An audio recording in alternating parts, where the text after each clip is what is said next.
car's been sitting for a couple years and has been collecting some dust. Some people forgotten about the car. But this year, 2023, we're bringing her back.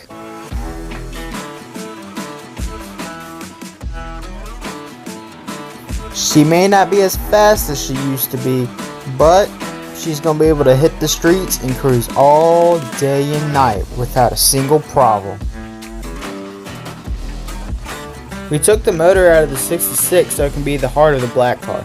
We're not chasing that 4-second pass that Pop always wanted. Right now, we're just enjoying the car and trying to create some good memories. Starting with Dragweek 2023. Hey guys, you may be wondering what I have in my hand. It's mild steel roll bar tubing. And as you can see right here, it's cut out. Back in 89, this was a crumple zone for when you get into an accident and a bunch of different stuff. Well, a couple years ago during the winter, when the motor was out, Papa decided to stiffen up the front end some. And it passed 850 certified. And yes, this is legal, but we want it to be a little bit more stiffer and safer when we're going down the road. Because one day we are going to be chasing that 4-second pass, and this car is going to be probably going 107, 180 in the quarter if you ever cycle a quarter mile. And if you hit the wall, that's not good. So we want it to be as safe as we can. Alright, I'm going to talk about a little bit about the process of putting these bars in like Koen was talking about. The front tubular structure was put in a year or so ago, whatever, and it was not connected to the cage. And in order to do that, it's hidden behind this piece of metal right here. So this is kind of what the driver's side looks like, and you see all the holes. So when you go back together with it, you're trying to make it look as factory as possible. You don't just cut and things like that. So I drilled out all the spot welds and removed the factory panel to give me basically access and room to put the tube in. So this side I've already done. My film crew wasn't here in time for me to do this side. They're going to do the other side for me. So this is where all the spot welds were re-welded. You can see the tube that's inside. It's kind of hidden. You'll never even know it's in there. But it connects the back side of this front tube, and it goes through a hole in the firewall, and it connects to the 8-pillar bar right here. So not only is it safer, you're removing a crumple zone that could possibly happen if you were to nose it into the wall.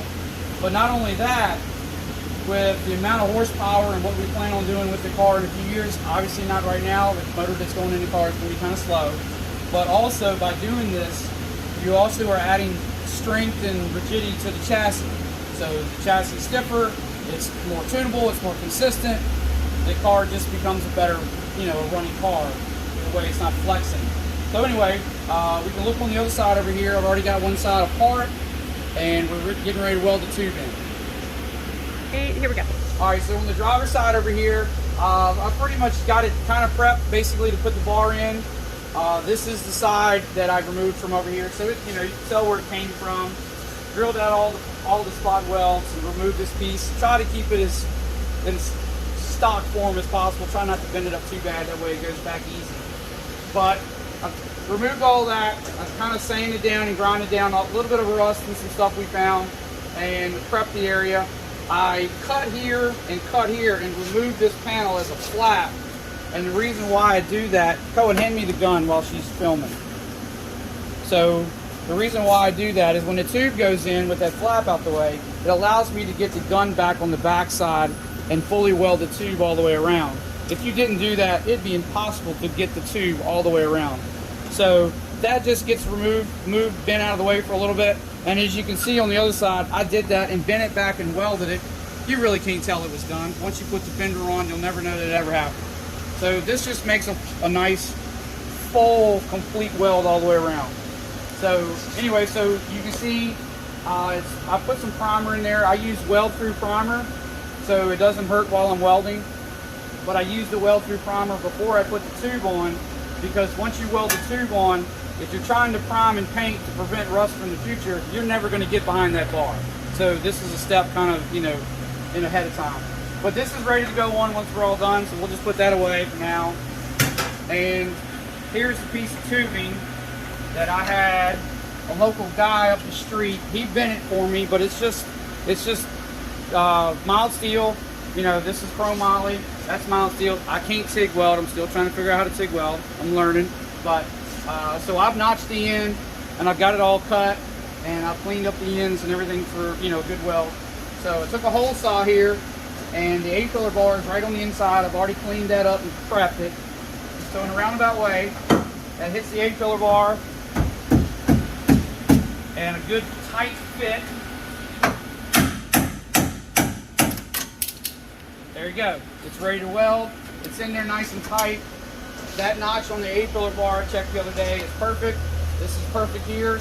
So in a roundabout way, now you can see once we weld this, once we weld in the 8-pillar bar on the inside, this basically becomes part of the cage. So it's a continuous flow. It's a lot safer.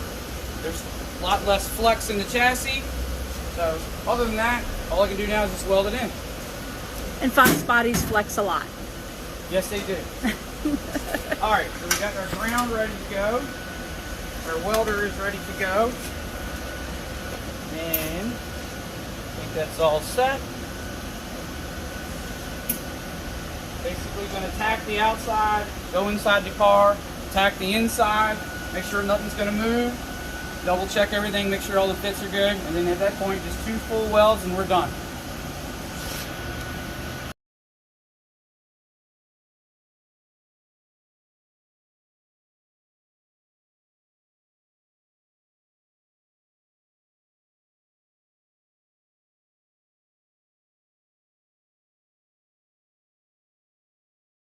Go ahead.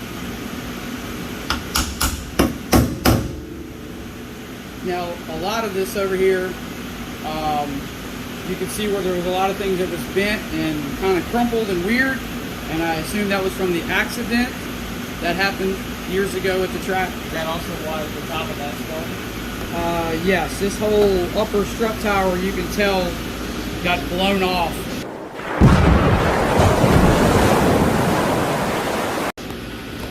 You can see that strut tower is, you can see there's no welds. Where this right here, this whole upper strut tower, I believe, was ripped.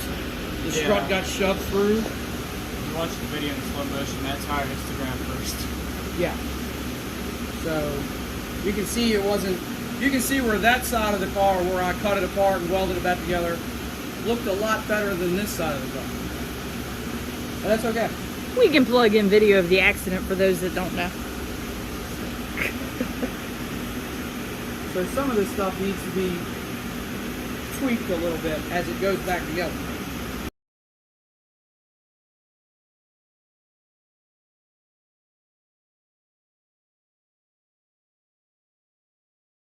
Even though we were there. Question. Yep.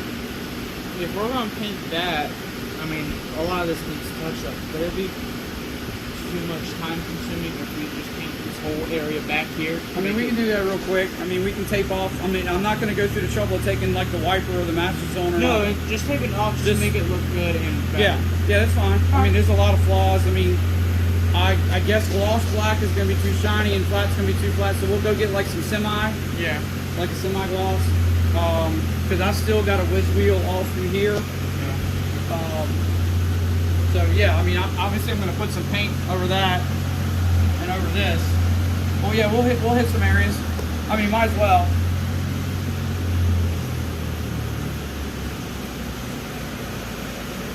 All right, that is enough for today. We gotta go to Newtown Dragweek.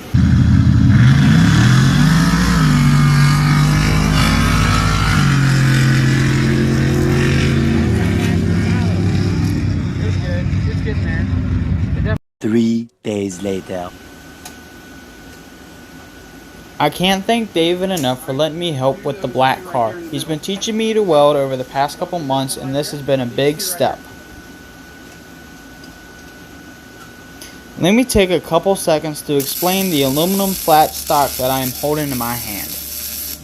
When David drilled the spot welds, it left a big hole there, so we used the aluminum rod to build the weld up so the metal can weld together.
right here before we get too far.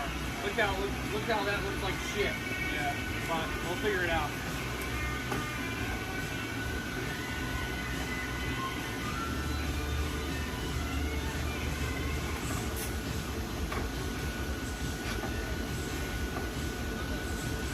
I feel like I wanna. Yeah, you'll see it. You can see the top of that, right? I think so. Yeah, the fender rolls over. Alright. Autobots, roll out.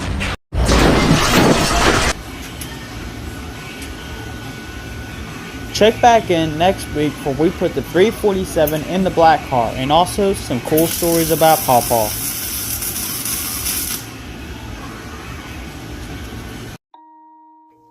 Did you enjoy this video? Make sure that you subscribe and click that bell because it's free, and then you get to see some awesome videos and get to see some interview with some amazing people.